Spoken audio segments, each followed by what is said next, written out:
hello' everyone welcome to Nilachal এডু hub আশা কৰিছোঁ সকলো ভালে আছে আপোনালোকে ইতিমধ্যে গম পাইছে যে আমাৰ APSC 2024 এক্সামিনেশ্যন কাৰণে আমি কাৰেণ্ট এফেয়াৰ্ছৰ মডিউল এটা চলাই আছোঁ আৰু আজি তাৰে পলিটিৰ আমাৰ থাৰ্ড লেকচাৰটো মই আপোনালোকৰ ওচৰলৈ লৈ আহিছোঁ এইখিনি মই ডিছকাছ কৰিছোঁ ভিজন IASৰ PT 365 যিটো আছে এটা PT 365 বুলি এটা কম্পাইলেশ্যন ওলাই তাৰ পৰা আৰু মই কৈ দিছোঁ যে আমাৰ ইয়াতে এণ্টায়াৰলি এইটো নন কমাৰ্চিয়েল পাৰ্পাছৰ কাৰণে এডুকেশ্যনেল পাৰ্পাছৰ কাৰণে আৰু আমাৰ একো কপিৰাইট ভাইলেশ্যনৰ উদ্দেশ্য ইয়াতে নাই আৰু আপোনালোকে এই PDF টো ডাইৰেক্ট ভিজুৱেল IAS ৱেবছাইটৰ পৰা ডাউনলোড কৰিব পাৰে তেওঁলোকৰ এণ্টায়াৰলি তেওঁলোকৰ এইটো কপিৰাইটেড প্ৰপাৰ্টি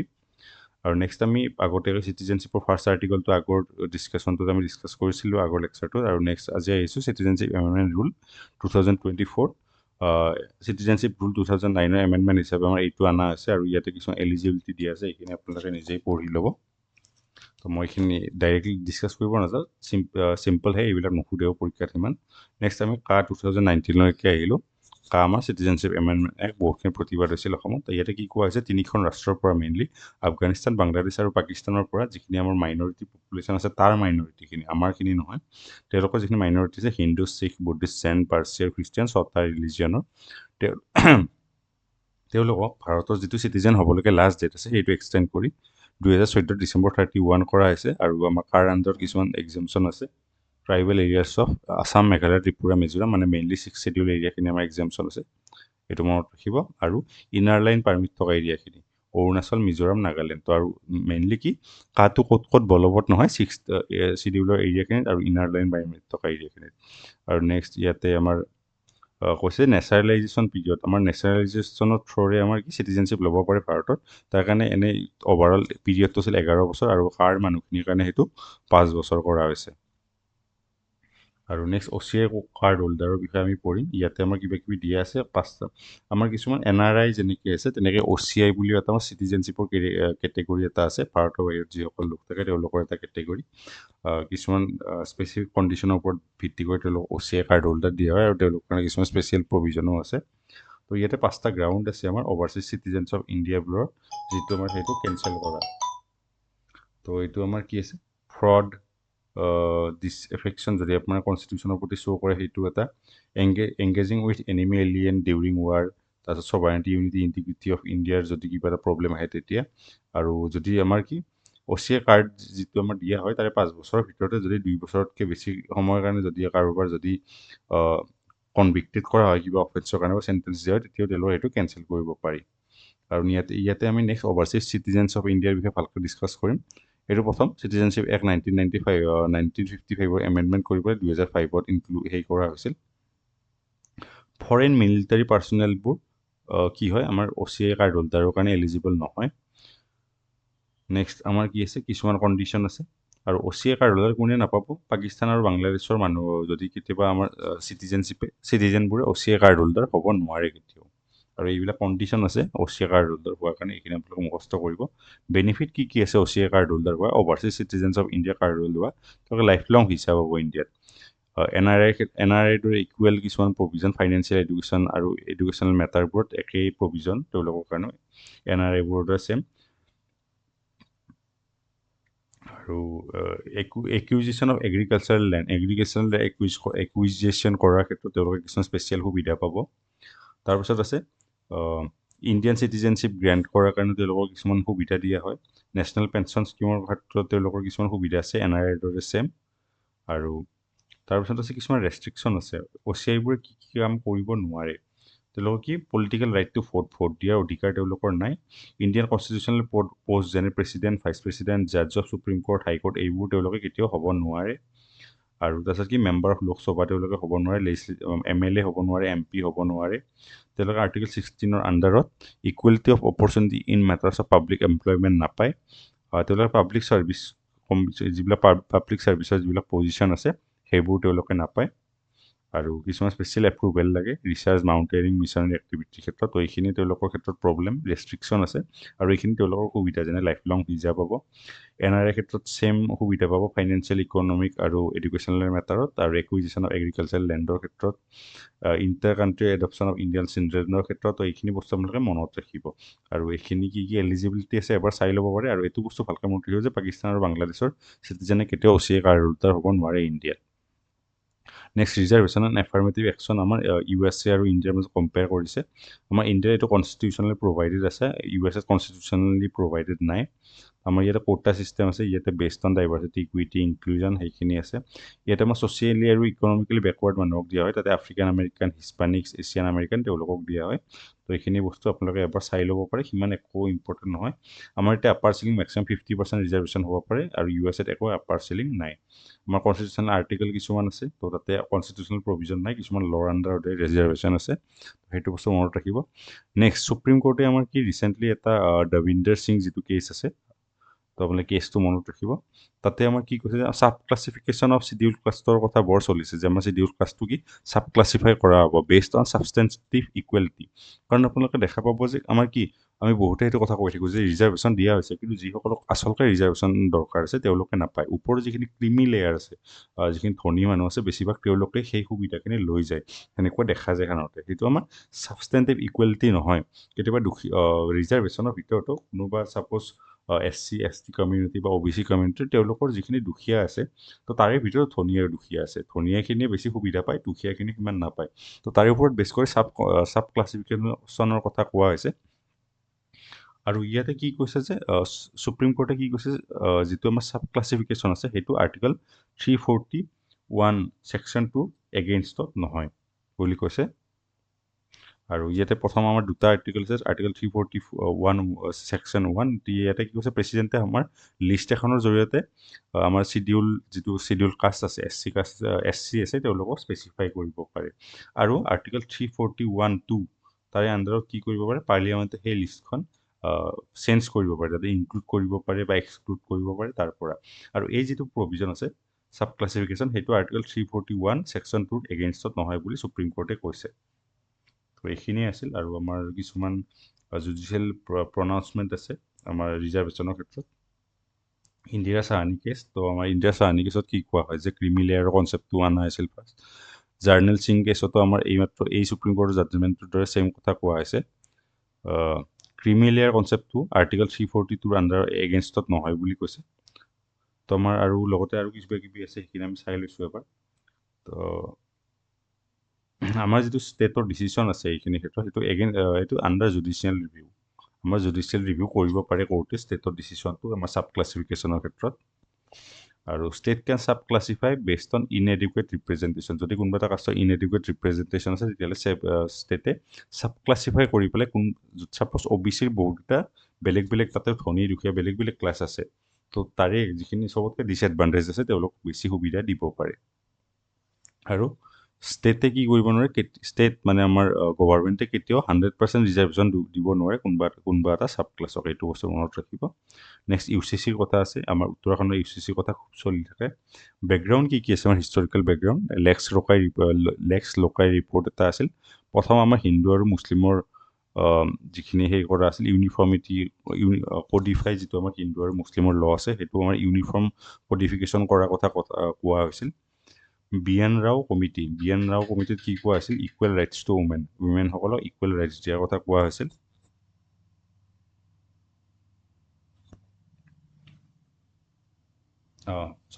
লেক্স লোকাই ৰিপৰ্টত কি কৈছিল আমাৰ যিখিনি আমাৰ চিভিল কোড আছে চিভিল আমাৰ ল আছে ৰিলেটেড টু কি আমাৰ ডিভৰ্চ মেইনটেনেঞ্চ এইবোৰৰ ক্ষেত্ৰত তো এইবোৰ বস্তু কি কোৱা হৈছিল অফেন্স এভিডেন্স কণ্ট্ৰেক্ট এইবোৰ বস্তু কি কোৱা হৈছে এইবোৰ কোডিফাই কৰাৰ ক্ষেত্ৰত এটা ইউনিফৰ্মিটি অনাৰ কথা কোৱা হৈছিল আৰু মুছলমান আৰু হিন্দুৰ যিখিনি আমাৰ পাৰ্চনেল ল আছে সেইখিনি কোডিফাই কৰিব নালাগে বুলি কৈছিল আৰু পষ্ট ইণ্ডিপেণ্ডেঞ্চ পিৰিয়ডত আমাৰ স্পেচিয়েল মেৰেজ এক্ট আছে 1954 তো আমাৰ চিভিল মেৰেজৰ ক্ষেত্ৰত এইটো এটা ল এটা অনা আছিল আৰু হিন্দু ল কিছুমান অনা আছিল তো সেইখিনি আপোনালোকে এবাৰ চাই ল'ব চকু পৰা Hindu marriage act Hindu succession act মানে কিছুমান চিভিল ল আমাৰ কেনেকৈ আমাৰ ইভলিউশ্যন হৈছিল তো সেইটো বস্তু ইয়াতে দিয়া আছে ইউনিফৰ্ম চিভিল কোড মানে কি ইউনিফৰ্ম চিভিল কোড মানে আমাৰ যিখিনি আমাৰ চিভিল মেটাৰ আছে লাইক মেৰেজ ডিভৰ্চ সেইবোৰৰ ক্ষেত্ৰত মেইনটেনেঞ্চ ইনহেৰিটেঞ্চ তো এইবোৰৰ ক্ষেত্ৰত এটা ইউনিফৰ্ম ল কাৰণ সাধাৰণতে কি আমাৰ এইবিলাক চিভিল এই টপিকবোৰৰ ক্ষেত্ৰত চব ধৰ্মৰ মেইনলি নহয় হিন্দু ধৰ্মৰ আৰু প্ৰায় বুদ্ধিষ্ট এইখিনি শিখ এইখিনি একেই আছে কিন্তু মুছলিম আৰু হিন্দু বা খ্ৰীষ্টিয়ানিটিৰ অলপ বেলেগ বেলেগ কিছুমান ল আছে মেৰেজৰ ক্ষেত্ৰত ছাপ'জ ছাকচেশ্যনৰ ক্ষেত্ৰত সেইবোৰৰ ক্ষেত্ৰত বেলেগ বেলেগ ল কিছুমান আছে তো ইউ চি চিত কি কোৱা আছে এই গোটেই লখিনি একে কৰা কথা আছে এটা ছিংগল ল হিন্দু মুছলিম সকলোৰে ক্ষেত্ৰত তো সেইটো কথা কোৱা আছে এইটো আমাৰ ক'ত দিয়া আছে আৰ্টিকেল 44 অফ পাৰ্ট 4 মানে ডি পি এছ পিত প্ৰথম কোৱা হৈছে তো এতিয়া কি হৈছে এইটো বস্তু কমপ্লেক্স অকণমান সকলোকে এটা ল'ৰ আন্দোলনতো ইয়াৰে কিছুমান প্ৰ'জ এণ্ড কনছ আছে সেইখিনি আমি এতিয়া ডিছকাছ নকৰোঁ তো আমাৰ প্ৰথম তো এতিয়া আমাৰ কি সাধাৰণতে উত্তৰাখণ্ডত যে এইমাত্ৰ কি মাহমান আগত কি হৈছে ইউ চি চি ইমপ্লিমেণ্ট কৰা হৈছে আৰু তাৰপিছত প্ৰথম আমাৰ কি হৈছে ইউ চি চি গোৱাত আছে গোৱাত আছিল কমন চিভিল কোড আছিল ইউ চি চি নহয় ঠিক same similar common civil code আছিল আণ্ডাৰ পৰ্টুগীজ চিভিল কোড প্ৰথম পৰ্টুগীজসকলে আনিছিল next places of worship act places of worship এক্টৰ আণ্ডাৰত কোৱা হৈছে যে আমাৰ যিখিনি ধৰ্মীয় অনুষ্ঠান আছে তেওঁলোকৰ ভাৰতৰ স্বাধীন হোৱাৰ সময়ত যিটো তেওঁলোকৰ ষ্টেটাছ আছিল ছাপ'জ আমাৰ ধৰ্মীয় অনুষ্ঠানবোৰৰ ক্ষেত্ৰত কি দেখা যায় যে কেতিয়াবা সেই ধৰ্মীয় অনুষ্ঠানবোৰ যিটো ষ্টেটাছ আছে চেঞ্জ হয় মানে ৰজাৰ লগত চেঞ্জ হয় কেতিয়াবা মছজিদ ভাঙি মন্দিৰ বনোৱা যায় মন্দিৰ ভাঙি মছজিদ বনোৱা যায় চাৰ্চ ভাঙি মন্দিৰ বনোৱা যায় মন্দিৰ ভাঙি মছজিদ বনোৱা যায় জাষ্ট মই জেনেৰেলি কৈছোঁ কথাটো আৰু এইটো জেনেৰেল ৰিলিজিয়াছ যাতে চেণ্টিমেণ্ট হাৰ্ট নহয় তো সেই আমাৰ কি হয় ৰিলিজিয়াছ ইনষ্টিটিউশ্যনৰবোৰৰ যিটো ষ্টেটাছ আছিল ভাৰতৰ ইণ্ডিপেণ্ডেঞ্চৰ সময়ত সেইটো ষ্টেটাছ কণ্টিনিউ থাকিব লাগে তো ৰিচেণ্টলি আমাৰ বহুতকেইটা কেছ হৈছে ছাপ'জ জ্ঞানবাপী মস্ক কেছ তো এনেকুৱা কিবা কিবি কেছ হৈ আছে চিভিল কোৰ্টবোৰত বহুত আমাৰ ষ্টেটাছবোৰ চেঞ্জ কৰাৰ কাৰণে এপিল আহি আছে ছুপ্ৰিম কোৰ্টে কি কৈছে চিভিল কোৰ্টবোৰে সেইটো বন্ধ কৰিব লাগে নতুন চুট ৰেজিষ্টাৰ কৰিব নালাগে ষ্টেটাছটো চেঞ্জ কৰাৰ কাৰণে ছাপ'জ বহুত মছজিদ এতিয়া মন্দিৰ বুলি কোৱা আছে যে আগতে মন্দিৰ আছিল তো তাৰ কাৰণে কিছুমান কেছ কৰা আছে আৰু ছুপ্ৰিম কোৰ্টে চিভিল কোৰ্টবোৰক কৈছে যে তেনেকুৱা কেছ আকৌ ল'ব নালাগে ৰেজিষ্টাৰ কৰিব নালাগে আৰু আমাৰ আৰু কি আৰু এইটো বস্তু কিহৰ আণ্ডাৰত আছে আমাৰ প্লেচেছ অফ ৱৰ্শ্বিপ এক্ট 1991 আণ্ডাৰত তাৰে আণ্ডাৰত কি আছে আমাৰ যিটো আমাৰ মন্দিৰ বা মছজিদ বা ৰিলিজিয়াছ ইনষ্টিটিউশ্যনবোৰৰ ষ্টেটাছ আছিল ভাৰতৰ স্বাধীনতাৰ সময়ত সেইটোৱে কণ্টিনিউ থাকিব সেইটো চেঞ্জ নহয় পিছত আৰু তাৰে কিছুমান আমাৰ এক্সামশ্যনছ আছে আমাৰ যিটো অযোধ্যা ৰাম টেম্পল আছে সেইটো এটা এক্সামশ্যন তাৰপিছত আমাৰ এনচাইণ্ট মনুমেণ্টছ যিবিলাক আছে তো সেইবিলাকৰ এক্সামশ্যনছ আছে যদি কিবা এটা ডিছপিউট যদি অলৰেডি যদি আমাৰ ছেটেল হৈছে সেইটোৰ ক্ষেত্ৰত আমাৰ এক্সামশ্যন আছে তো তেনেকুৱা কিবা কিবি এক্সামশ্যনছ আছে আৰু এই আৰ্টিকেলটো আণ্ডাৰত কি কোৱা আছে আমাৰ ষ্টেটৰ আণ্ডাৰত কিছুমান অব্লিগেশ্যন এটা আছে এই মন্দিৰ বা মছজিদ বা ৰিলিজিয়াছ ইনষ্টিটিউশ্যনবোৰৰ ৰিলিজিয়াছ কেৰেক্টাৰটো মেইনটেইন কৰা নেক্সট আমাৰ প্ৰিভেণ্টিভ ডিটেনশ্যনৰ ক্ষেত্ৰত প্ৰথম আমাৰ ডিফেন্স অফ ইণ্ডিয়া এক্ট 1915 এইটো বস্তু ডিছকাছ কৰা হৈছিল প্ৰিভেণ্টিভ ডিটেনশ্যন প্ৰিভেণ্টিভ ডিটেনশ্যন আমি কেতিয়া বুলি কওঁ যেতিয়া আমাৰ যদি কোনোবা এটা মানুহ কিবা এটা ক্ৰাইম কৰা নাই কিন্তু আমি এক্সপেক্ট কৰিছোঁ যে তেওঁ সেইটো কৰিব পাৰে আৰু আমি আগতে সেইটো ভাবি পেলাই তেখেতক ডিটেইন কৰি ৰাখিছোঁ তেন্তে সেইটো বস্তু প্ৰিভেণ্টিভ ডিটেনশ্যন বুলি কোৱা হয় আৰু প্ৰিভেণ্টিভ ডিটেনশ্যনৰ ক্ষেত্ৰত কিছুমান আমাৰ বেছিক আৰ্টিকেল 22 আণ্ডাৰত আমাৰ কিছুমান সেই আছে প্ৰভিজন আছে এইখিনি আপোনালোকে লক্ষ্মীকান্তৰ পৰা পঢ়ি ল'ব পাৰে right to be informed of arrest ground 3 মাহতকৈ বেছি ৰাখিব নোৱাৰে আৰু ৰাখিব লাগিলে এখন এডভাইজাৰী বৰ্ডৰ এপ্ৰুভেল লাগে মেজিষ্ট্ৰেটৰ আগত 24 আৱাৰ্ছৰ ওপৰত প্ৰেজেণ্ট কৰিব লাগে এইখিনি গোটেই প্ৰভিজন আছে আমাৰ 22 আৰ্টিকেল 22 আণ্ডাৰত আৰু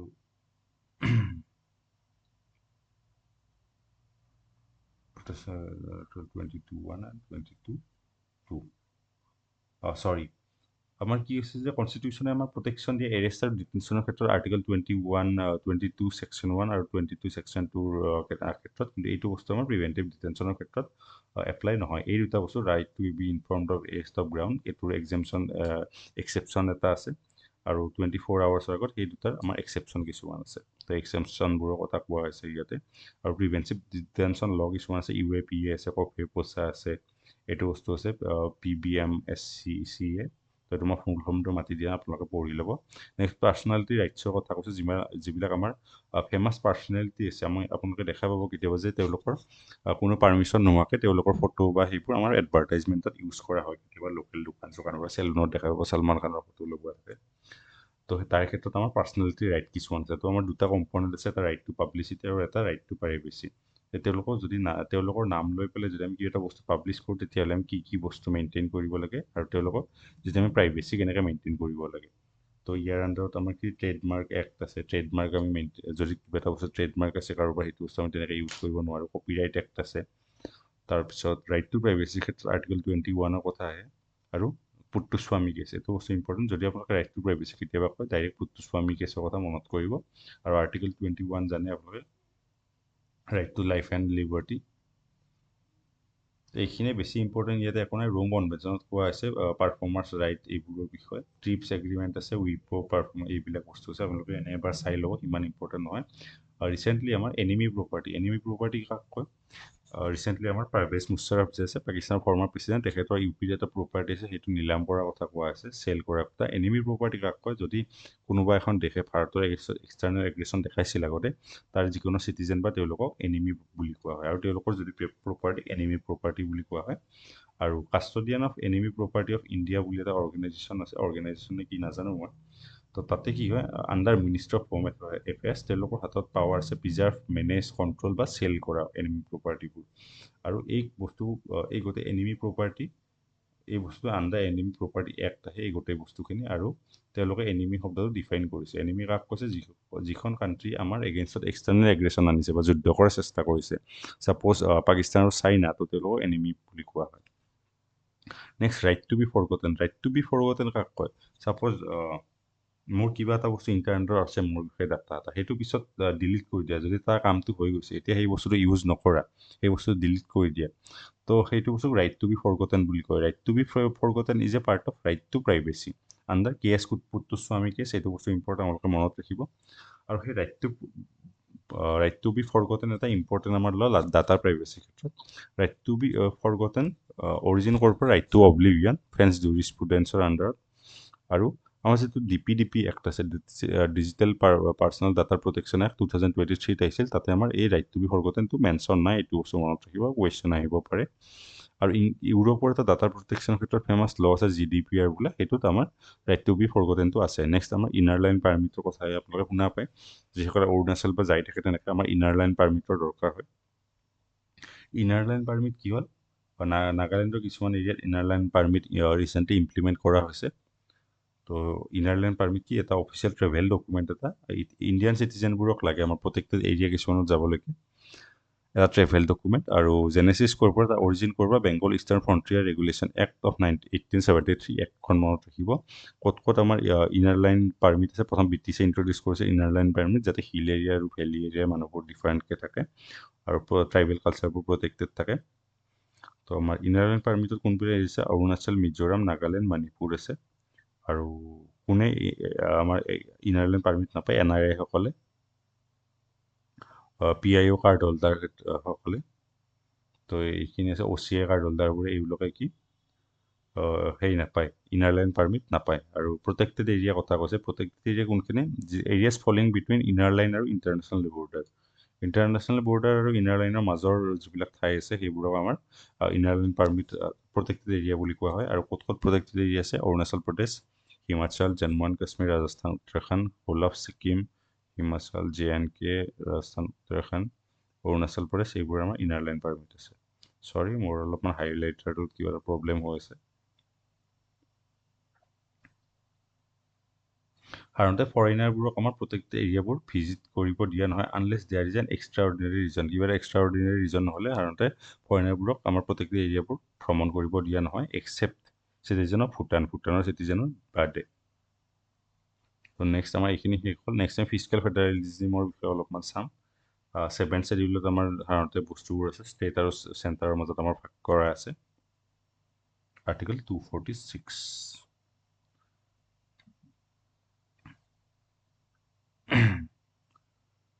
তো আমি এই দুটা বস্তু চাই লৈছোঁ আমাৰ 7th শ্বেডিউল আমাৰ আপোনালোকে জানে যে ফেডাৰেলিজিমৰ ক্ষেত্ৰত এটা ইম্পৰ্টেণ্ট আমাৰ আৰ্টিকেল শ্বেডিউল হৈছে 7th শ্বেডিউলটো য'ত আমাৰ ষ্টেট লিষ্ট চেণ্ট্ৰেল লিষ্ট আৰু ক'ত ষ্টেটে ৰুল ফৰ্ম কৰিব পাৰে ল ফৰ্ম কৰিব পাৰে ক'ত চেণ্টাৰে ল ফৰ্ম কৰিব পাৰে আৰু ক'ত আমাৰ দুয়োটাই ল ফৰ্ম কৰিব পাৰে তাৰ ওপৰত দি আছে আণ্ডাৰ আৰ্টিকেল 246 7th শ্বেডিউল তাৰপিছত ডিষ্ট্ৰিবিউশ্যন অফ ৰেভিনিউ আমাৰ ৰেভিনিউবোৰ কেনেকৈ ডিষ্ট্ৰিবিউট কৰা হয় চেণ্টাৰ আৰু ষ্টেটৰ মাজত তাৰ বিষয়ে লিখা আছে তো কিছুমান আছে টেক্স যিবিলাক টেক্সটো কোনে লেভি কৰিব চেণ্টাৰে কালেক্ট কৰিব চেণ্টাৰে কিন্তু পিছত ষ্টেটক দি দিয়ে এছাইন কৰি দিয়ে ষ্টেটক আণ্ডাৰ আৰ্টিকেল 269 তাৰপিছত GST ক্ষেত্ৰত আমাৰ আৰ্টিকেল কোনটো 269(8) ইণ্টাৰষ্টেট ট্ৰেড এণ্ড কমাৰ্চৰ ক্ষেত্ৰত IGST তাৰে পিছত আৰু এটা টাইপৰ টেক্স আছে য'ত টেক্সটো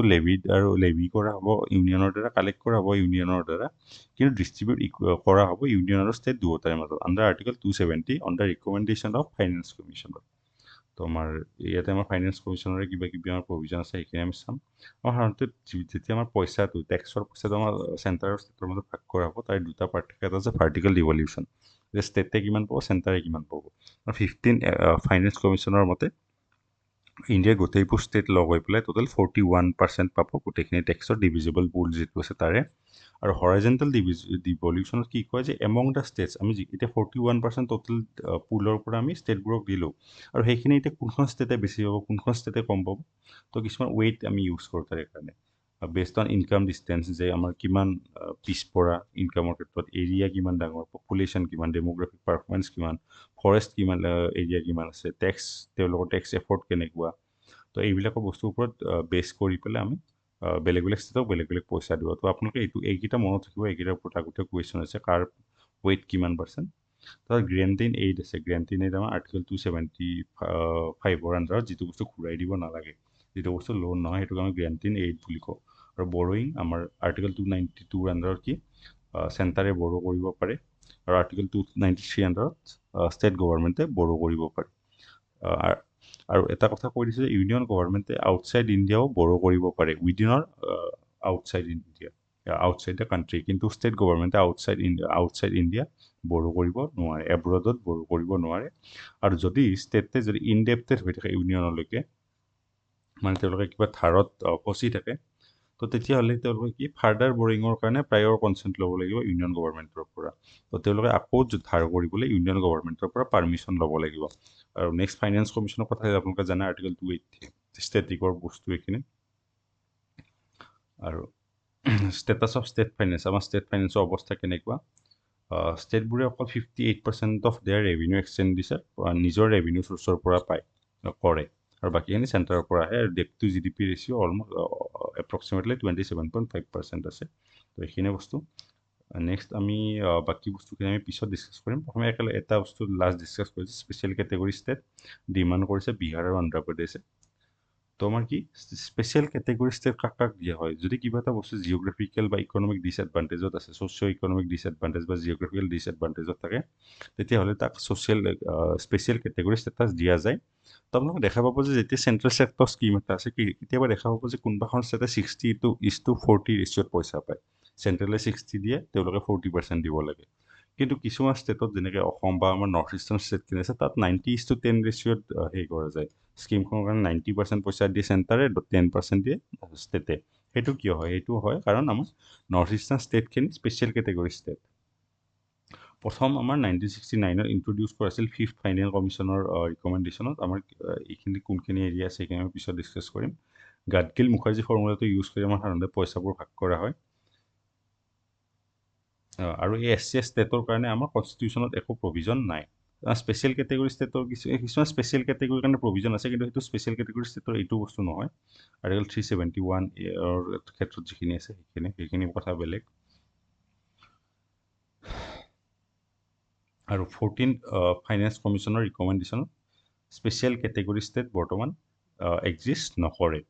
আকৌ নতুনকৈ আকৌ দিয়া নহয় বা এক্সিষ্ট নকৰে আৰু ক্ৰাইটেৰিয়া কি আছে আমাৰ স্পেচিয়েল কেটেগৰী ষ্টেটাছ পোৱাৰ কাৰণে হিলি বা ডিফিকাল্ট টেৰেইন হ'ব লাগিব ল' পপুলেশ্যন ডেঞ্চিটি ষ্ট্ৰেটেজিক লোকেশ্যন বা বৰ্ডাৰৰ কাষৰ এৰিয়া হ'ব লাগিব ইকনমিক আৰু ইনফ্ৰাষ্ট্ৰাকচাৰ বেকৱাৰ্ড হ'ব লাগে আৰু নন ভাইয়েবল নেচাৰ অফ ষ্টেট ফাইনেন্সৰ যিটো আমাৰ নেচাৰ আছে সেইটো নন ভাইয়েবল বা অৱস্থাটো ভাল নহ'ব লাগিব তেতিয়া আমাৰ স্পেচিয়েল কেটেগৰী পায় সাধাৰণতে আমাৰ কোনবিলাক ষ্টেটৰ আছে north eastern state plus Himalayan ষ্টেটখিনি তেওঁলোকে স্পেচিয়েল ষ্টেটাছ পাইছে তো তেওঁলোকে আমাৰ চেণ্টাৰৰ পৰা পইচাটো অকণ বেছিকৈ পায় সেইকাৰণে বহুত ষ্টেটে স্পেচিয়েল কেটেগৰী ষ্টেটাছ বিচাৰিছে সাধাৰণতে বিহাৰ আৰু আন্ধ্ৰাই ডিমাণ্ড কৰিছে ৰিচেণ্টলি ইলেকশ্যনৰ পিছতে তো এইখিনিয়ে বস্তু আছিল আৰু আৰ্টিকল 282 আণ্ডাৰ ডিছক্ৰিশ্যনাৰী গ্ৰেণ্টৰ কথা হয় তো এইখিনি আমি আজিৰ ক্লাছটো আমি এইখিনি ডিছকাছ কৰোঁ বেছি দূৰলৈকে নাযাওঁ নেক্সট মই সোনকালে আকৌ ক্লাছ আনি আপোনালোকে কি প্ৰব্লেম আছে বা কিবা যদি অসুবিধা পাইছে জনাব কিবা ভাল পালে জনাব আশা কৰিছোঁ এই ভিডিঅ'টো আপোনালোকৰ কাৰণে সহায়ক হৈছে ধন্যবাদ